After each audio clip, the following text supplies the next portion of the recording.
Sir? आधा देश बिक लिया, आधा देश बिकाने के उस पे है लाइन में। उन्हें देश को बचाना है, किसानों को बचाना, उसकी फसलों का रेट दिलवाना है, देश किसानों की मंडियां बचानी है।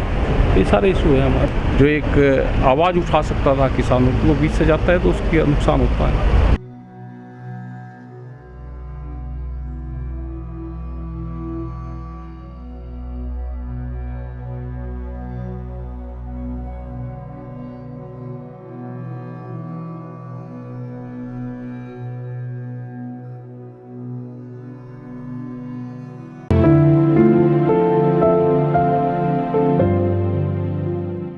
पाँच 6 महीने तो ये तो आपकी क्या बातचीत चल रही है अभी केंद्र सरकार अभी से? तो कुछ चल रहा है? क्या अभी चल कोई रहा है? बातचीत नहीं चल रही। अच्छा, तो आगे का क्या प्लानिंग है आपकी? बस हम तो यहीं रहेंगे अच्छा, कब तक रहेंगे? कब तक रहने का? जब तक सरकार नहीं है, जब तक यह सरकार रहेगी। कोई सरकार आओगी बात करेगी, या नहीं आओगी अगली करेगी बात, वह नहीं आओगी उससे अगली करेगी। कुछ मुद्दे, कुछ नीतियाँ बनी होंगी आपकी अभी तक 4-5 महीने लगातार? हाँ, बनेगी नीति, बढ़िया बनी। किसान क्या सोचता है देश के लोगों के बारे में? हाँ, किसान सोच रहा है कि भाई इससे बचाओ, इस सरकार से तो बेच दिया पूरा, बीमारी आएगी उसका इलाज नहीं है, देश को बेचने पर लगे हुए हैं। ये जो कोरोना है इसमें कोई इलाज नहीं है। हमने सरकारों को कहा कि भाई ऑक्सीजन के हॉस्पिटल आप बना दो, तो जब आदमी सख्त बीमार होगा कहीं दूसरी जगह करता है, लेकिन जो प्राथमिक उसकी वो है उसका तो इलाज हो जाए। सर, सिंघू बॉर्डर पर भी हम गए, हमने बातचीत की, लेकिन वहाँ पर हमने कोरोना महामारी के बारे में बातचीत की, तो हमें जवाब मिला ये सिर्फ महामारी नहीं है, ये सिर्फ बीमारी है, जो कि इनका मौतों का आंकड़ा बड़ा चढ़ाकर बताया जा रहा है केंद्र सरकार द्वारा। तो आपका इस पर क्या कहना है? हाँ, बीमारी है, मौत हो रही।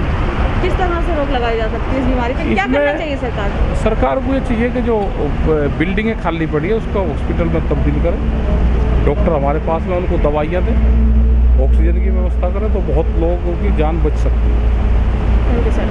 सर, चौधरी साहब का आज निधन हो गया है, हाँ, कैसे याद करोगे? कितनी क्षति हुई है? काफ़ी नुकसान भाई किसानों को होगा। उनकी आवाज़ उठाने वाला दिल्ली के अंदर से चला गया तो नुकसान उसका होता है, क्योंकि किसान अपनी बात वहाँ पर आकर कह सकता था, तो उनके बीच में नहीं रहे तो नुकसान होता है। कोई आदमी बीच से जाता है और मजबूत आदमी जाता है। सर, 28 तारीख को भी उन्होंने आपको फ़ोन किया था? हाँ, फ़ोन किया था, 28 तारीख को फ़ोन किया, उसके बाद में भी बात हुई थी उनसे।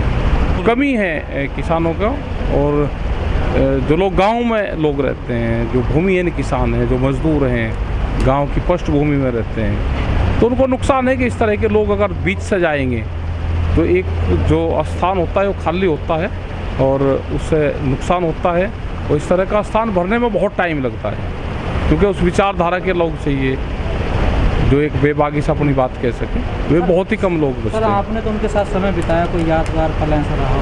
बहुत रही हैं उनके साथ में, हमेशा जो जब भी संघर्ष रहा तो वे साथ में खड़े रहे। किसानों के साथ में जब भी संघर्ष रहा तो वे साथ, उन्होंने हमेशा साथ दिया।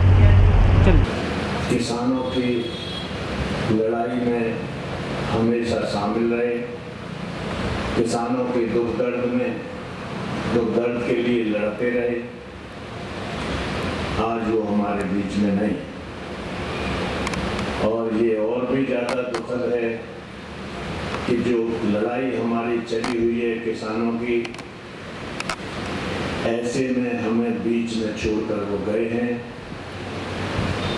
निश्चित ही हम सब जानते हैं ये किसी के हाथ की बात नहीं है, लेकिन ये हमारे किसानों के लिए, मेहनतकश जनता के लिए, इस देश की राजनीति के लिए बड़ा धक्का है। मैं उन्हें अपनी तरफ से और अपनी किसान सभा की तरफ से उन्हें श्रद्धांजलि देता हूँ। बहुत बहुत। अजीत सिंह जैसे जो लीडर थे, जो जनप्रतिनिधि थे, वो किसानों की लड़ाई संसद और विधानसभा में लड़ते रहते हैं। यहाँ पे भी बेशक हमारे आंदोलन में राजनीतिक लोगों के लिए मंच पर आने पर पाबंदी थी, लेकिन इसके बाद भी तमाम जो नेता हैं और अजीत सिंह जैसे नेता हैं, उन्होंने किसी न किसी तरह से हमारे किसान आंदोलन को मजबूती देने का काम किया, और ऐसे समय में हमारे बीच से उनका जाना बहुत ही दुखद है। और आप और ज़्यादा जिम्मेदारी तो हम सब आप मिलकर इस लड़ाई को लड़ रहे हैं। इस लड़ाई को आखिर तक ले जाना ही सच्ची श्रद्धांजलि होगी। इसी के साथ मैं विदा लेता हूँ। नमस्कार।